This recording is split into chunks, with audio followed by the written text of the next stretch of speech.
Picture this. You are standing at the front door of your own home. Your suitcase is sitting on the steps outside. Your husband is inside, laughing with another woman. And his mother is standing right behind him, smiling, like she just won something she had been quietly planning for a very long time. Now think about 11 years. 11 years of cooking his meals, ironing his shirts, crying alone in bathroom stalls after every failed pregnancy test, then walking back out and pretending everything was fine. Swallowing your pain at every family dinner while his sisters whispered and his mother looked at you like a broken machine she had been tolerating far too long. 11 years of trying, of hoping, of quietly bleeding on the inside while smiling on the outside. And then, right when fate was finally about to do something beautiful in your life, they threw you out. With nothing, not even a proper goodbye. But here is what they did not know. When the wrong people break you, fate has a way of rebuilding you into something they will never recognize or reach. This is Eleanor's story. Stay with me until the end. Eleanor Calloway was the only daughter of David Calloway, a quiet, brilliant man who loved her more than anything in this world. When David passed, Eleanor carried his warmth everywhere she went. Kind blue eyes, a laugh that could fill a room, a heart so full of love it sometimes felt like a burden, because she kept giving it to people who did not know what to do with it. At 26, she married Raymond Hayes. Raymond came from old money. The Hayes family estate had been in the family for generations. Raymond's apartment in one wing, his mother Margaret's just across the courtyard. Close enough that Margaret could knock before breakfast. Close enough that Eleanor never, not for a single day of 11 years, felt truly in charge of her own home. She had walked into a life already fully arranged, and Margaret intended to keep it that way. Margaret was a tall, sharp woman who wore pearls even to the grocery store. She smiled at Eleanor on the wedding day and said, "Welcome to the family, darling." She did not mean it. Margaret had one obsession, a grandson, an heir. And every year without a baby was another year she made Eleanor feel like she was failing at the only thing that mattered. At family gatherings, Raymond's sisters would offer that special cruelty disguised as sympathy. "Oh, Eleanor," Lisa said once, patting her hand. "Don't worry, some women just aren't meant to be mothers." She smiled when she said it. She meant it like a knife. Eleanor and Raymond tried everything. 5 rounds of IVF, each more heartbreaking than the last. By the 5th failure, she sat in her car outside the clinic for an hour, staring at nothing. She did not cry that day. She had simply run out of tears. When the doctors finally said, "Mrs. Hayes, we have done everything we can. Conceiving will not be possible for you," Raymond drove home in silence. Eleanor stared out the window and quietly broke in too. But she stayed because she loved him, because she had made a promise, because somewhere in that stubborn heart of hers, she still believed fate had not written the final chapter yet. Then, about 7 weeks before everything changed, Eleanor received a call. "Ms. Hayes, this is Dr. Daniel Ashford from the Luminary Institute. We believe there is a new protocol that may give you a real chance at conceiving naturally." Hope felt dangerous, like touching a flame you already knew would burn you. But something deep inside her said yes. When Daniel reviewed her full history, every test, every IVF cycle, he saw something years of other doctors had missed. The painful periods brushed off as normal, the chronic pelvic pain, the failed implantations. It all pointed to one thing: endometriosis, a condition affecting 1 in 10 women, yet taking an average of 7 to 10 years to diagnose because the pain is so often dismissed.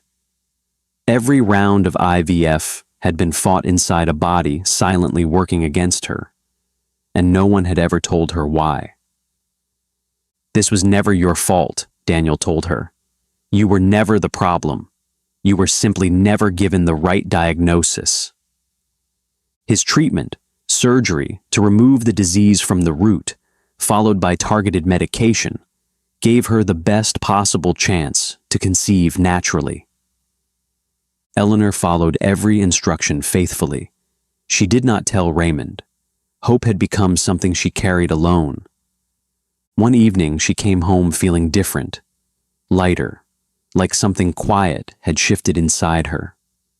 They had dinner, talked the way they used to, and later they were close in the way married people sometimes are. Not out of passion, but out of habit, out of the memory of who they used to be. It was ordinary. Nothing about that evening felt like a miracle. But sometimes, the most life-changing things happen in the quietest, most unremarkable hours. A few weeks later, the doctor smiled at her results. "Ms. Hayes, you are pregnant." Pregnant. After 11 years. After 5 failures. After being told it was impossible.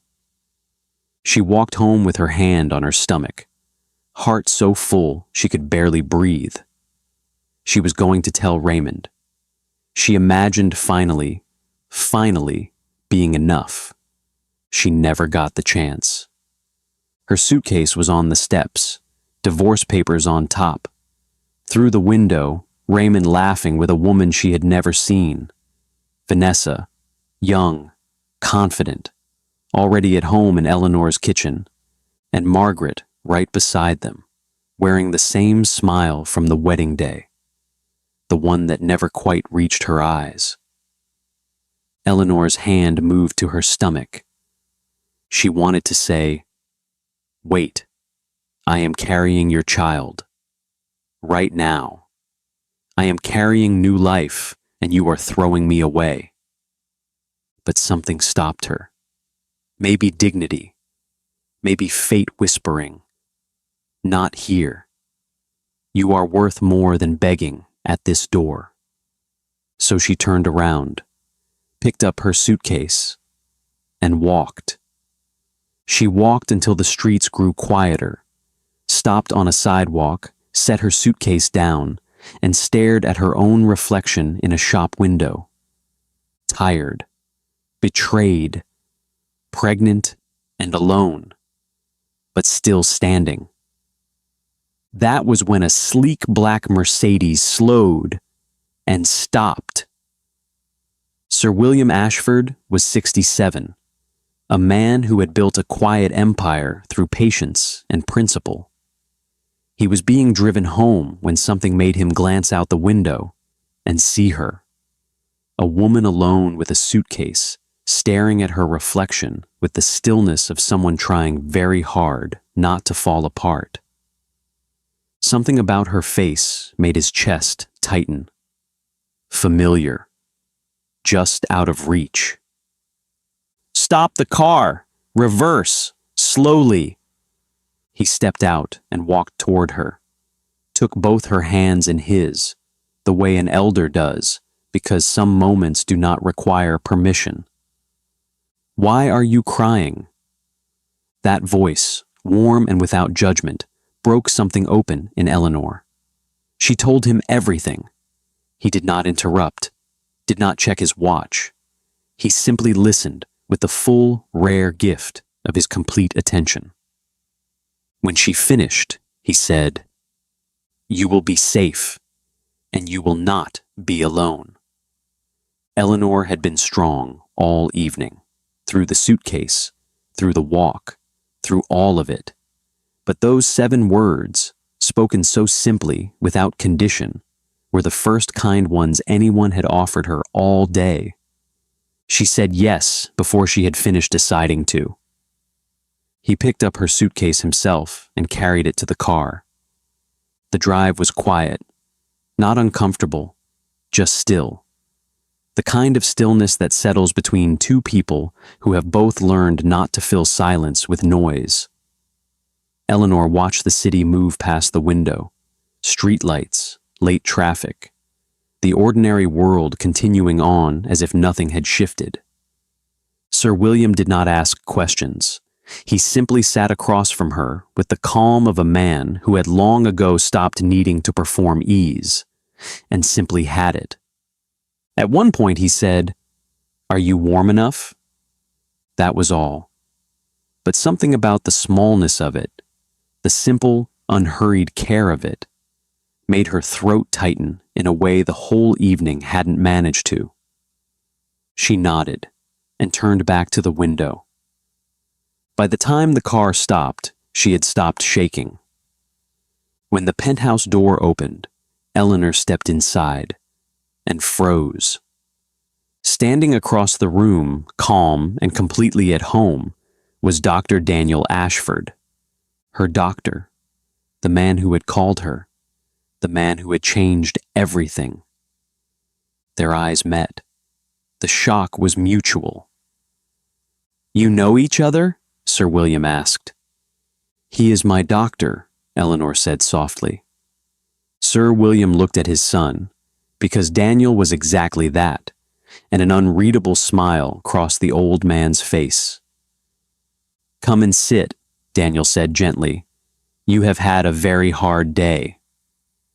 And just like that, without ceremony, without anyone planning it, Eleanor Calloway was home. She kept the penthouse with quiet care. Sir William told her every evening that her cooking was the best he had eaten in years. Daniel monitored her pregnancy faithfully, but slowly their conversation stretched beyond medicine, into stories, into laughter, into the kind of easy talking that only happens between two people who have stopped performing for each other. One evening he said something that made her laugh, genuinely, unexpectedly, the kind that arrives before you can stop it. She covered her mouth. He looked at her, then went very quiet. She caught him looking. He glanced away, but not quickly enough. Neither of them said anything, but the air between them had shifted, and they both felt it, and neither was ready to name it yet. One afternoon, while cleaning the study, her hand touched something on the topmost shelf, pushed behind old books, a small wooden box. Inside, old photographs, black and white, edges soft with age. Two young men standing in front of a building, laughing. The one on the left, clearly a younger Sir William. The one on the right made Eleanor's hands go completely still.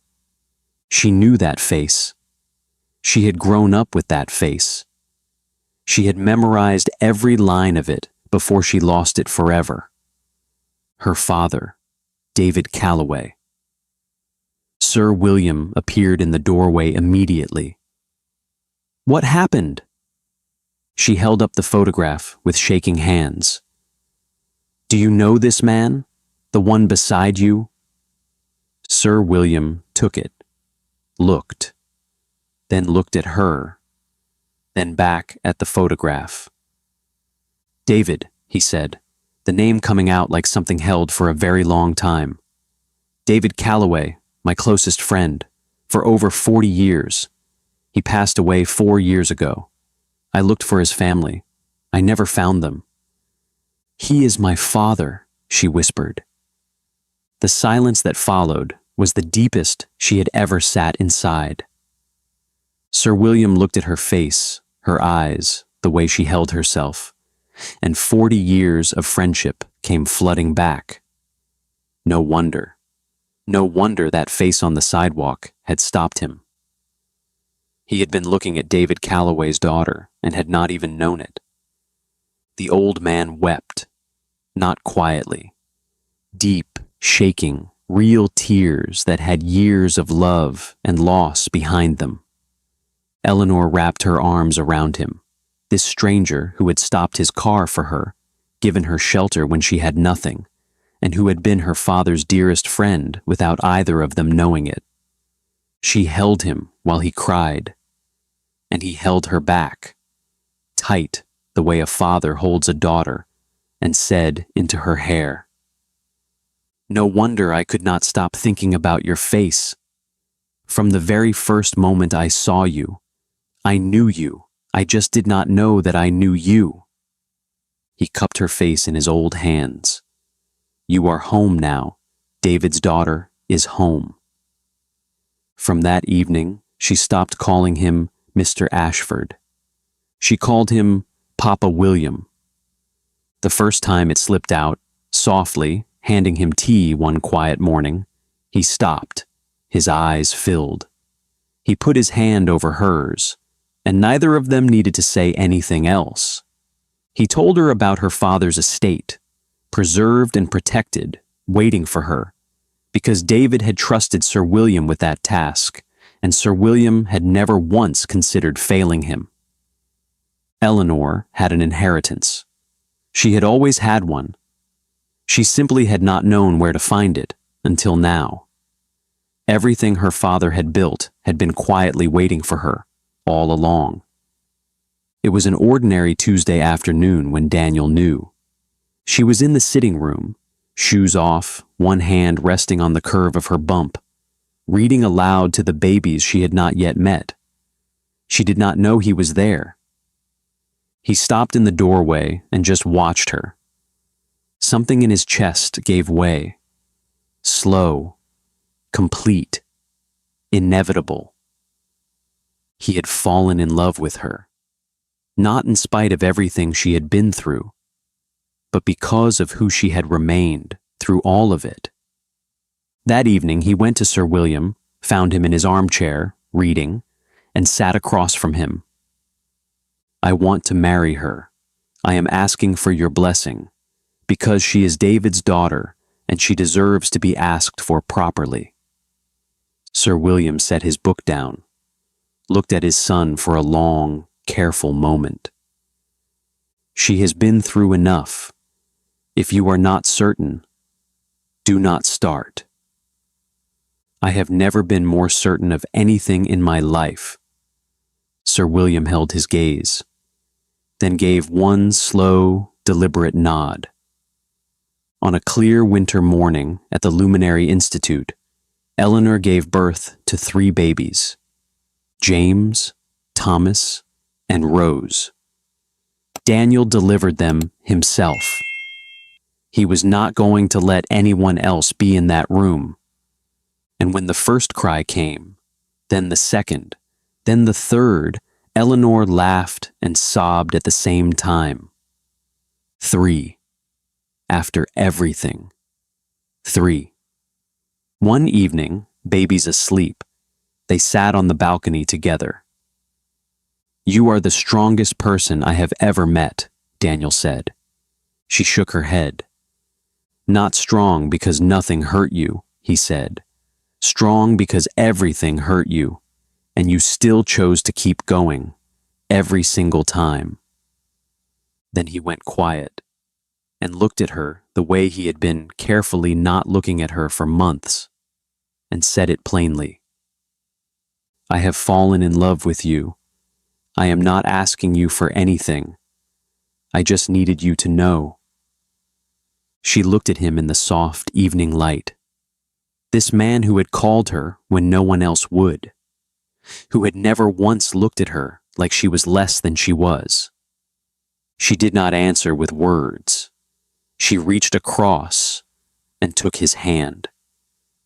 And they stayed like that until the city below was the only sound left. A year and a half later, an email arrived from Raymond.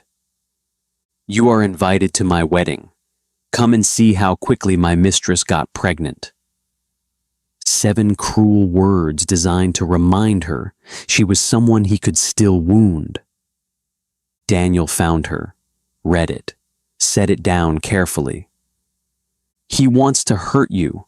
That is all this is.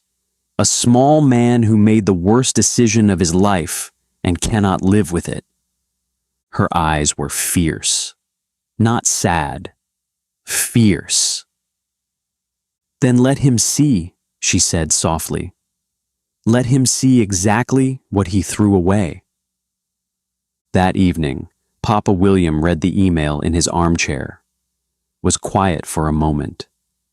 Then, "My darling, I am too old to sit in a field and watch that man's circus. But you will not arrive small. You will arrive in a way that tells everyone, without a single word, exactly who you are and where your life has gone." He patted her hand. "Leave the arrangements to me." On the morning of Raymond's wedding, Eleanor was straightening Rose's dress when she heard it. A sound, low at first, then closer, then unmistakable. On the private airstrip beyond the estate, a sleek white jet was touching down. Papa William's jet, gleaming in the morning sun. James ran to the glass, pressed both hands against it. "Aeroplane! Aeroplane!" Thomas slid across in his socks. Rose clapped and said slowly, like a discovery, "Aero! Plane!" Eleanor laughed, the kind of laugh that comes with tears. Because standing there, watching her babies at the window, knowing a private jet waited for her, that a good man stood beside her, that an old man who loved her like a father had arranged all of this quietly. She thought about where she had been 2 years ago. A sidewalk, a suitcase, a reflection of a woman trying not to fall apart. She had never imagined this. She had been told for 11 years that she was lucky to have what she had, that she should not want more, that she was the problem. And now look, just look. The tears came, full and unstoppable. Daniel held her while she cried, not from sadness, from the overwhelming gratitude of a woman given back more than was ever taken from her. "Ready?" he said softly. She wiped her eyes, straightened her gown. "Ready." And together they stepped out toward that jet and did not look back. Eleanor stepped off first, lilac gown flowing, diamond necklace catching the light, Daniel's hand in hers. The triplets tumbled behind them, full of toddler energy. James pointed at everything. Thomas escorted Rose with great seriousness. Rose surveyed the beautiful field and decided, with the authority of a 1-year-old, that she approved. The whispers started the moment her feet touched the grass. She did not look broken. She did not look bitter. She looked luminous, like a woman who had walked through fire and come out the other side into something so much better. The fire almost seemed worth it. Raymond's eyes moved, slowly, with the dread of a man understanding the full cost of what he had done. To Eleanor, to Daniel, to the 3 children tumbling between them. James, Thomas, Rose. Something cracked open in his face. He crossed the grass toward her, ignoring the crowd, ignoring Vanessa frozen beside him, ignoring his mother's sharp intake of breath, until he was standing directly in front of Eleanor. "Eleanor," his voice came out broken at the edges. "Are they yours?" she said, without cruelty, as if speaking something that simply could not be unsaid. "Yes." The silence that followed was absolute. Margaret's hand went to her pearls. Vanessa's bouquet trembled. "I don't understand," Raymond said. "The doctors said it was impossible." "They were wrong," Eleanor replied. "Or rather, they were looking at the wrong thing for 11 years. I had endometriosis, undiagnosed. a condition that was silently preventing conception the entire time. Every round of IVF failed because no one ever looked underneath the surface. Dr. Ashford was the first doctor who did. She let that land. The morning you and your mother put my suitcase on the steps, I was walking home to tell you something we had both been waiting 11 years to hear. I was going to knock on that door and tell you we were finally going to be parents. She watched his face as it began, slowly, horribly, to understand. And then I saw the suitcase, and the divorce papers, and Vanessa laughing in my kitchen, and your mother wearing the same smile from our wedding day. Her eyes moved, just briefly, to Margaret. Margaret opened her mouth. Eleanor simply looked at her, and Margaret closed it. So I turned around, Eleanor continued. I did not knock. I did not call out. I picked up my suitcase, with our children already growing inside me, and I walked away. Raymond's face crumbled, not dramatically, the way a wall crumbles when the foundation finally gives, quietly, completely, with nothing left to hold it up. Eleanor, he started. I am not telling you this to wound you, she said. And she meant it. There was no venom in her voice, just the clear, clean truth of a woman who had already done all her grieving. I am telling you because you deserve to know exactly what happened on that step. You made your choice, and I made mine. She glanced back at Daniel, who stood a quiet, steady distance away, watching her with the kind of love that needs no performance, and then back at Raymond one final time. I think we are both exactly where we were always meant to end up. It was into this silence that the sound of footsteps came across the grass. Firm, purposeful, unhurried. A man appeared at the edge of the crowd. He walked in a straight line directly to Vanessa and stopped. Vanessa's face changed entirely. Marcus, you were not supposed to come. I never agreed to anything. He was not performing, just a man who had made up his mind. I kept waiting for you to choose what you actually wanted. You did not. So, here I am, choosing for both of us. The crowd did not know what Vanessa had never said out loud. The Alcotts and the Hayes had been bound by business for 2 generations. Margaret had approached Vanessa 18 months ago over a private lunch and laid it all out plainly. Eleanor was done. Raymond needed to move forward. Vanessa was the right fit, right name, right world, right circles. It was presented less like a love story and more like a board decision. What Margaret did not know was Marcus, an architect, self-made. The kind of man who looked at Vanessa like she was a person rather than a position. She had loved him quietly for 2 years and chosen the arrangement over him because she had been raised to choose what looked right over what felt true. The child she carried was his, had always been his. Vanessa looked at Raymond, then at Marcus, then at the crowd of people she had spent her whole life trying to impress, and something simply gave way. Raymond, I am sorry, not because I did not try, but because I walked in knowing my heart was somewhere else entirely. You deserved better than someone going through the motions. So did I. Then she turned to Eleanor. I am truly sorry. I knew the shape of what Margaret was arranging, and I said yes anyway. You had loved that man for 11 years, and I walked into your home like it was already mine. No woman deserves that, least of all you. Then she faced Margaret, and every last trace of deference was gone. You told me Eleanor was already finished, that it was clean, that all I had to do was show up.